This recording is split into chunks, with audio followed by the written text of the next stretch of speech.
মুহররম মাস আরম্ভ হয়ে গেছে, আমরা এখন মুহররম মাসের মধ্যে আছি। মুহররম মাসে নারীদের স্পেশাল কোনো আমল আছে কিনা জানলে উপকৃত হতাম।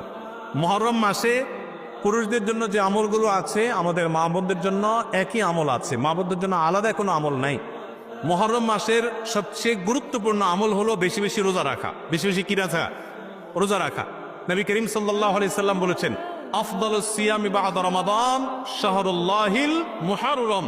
আল্লাহর কাছে রমজানের পরে নফল রোজার জন্য সবচেয়ে আদর্শ এবং শ্রেষ্ঠ মাস হলো মুহররম মাস।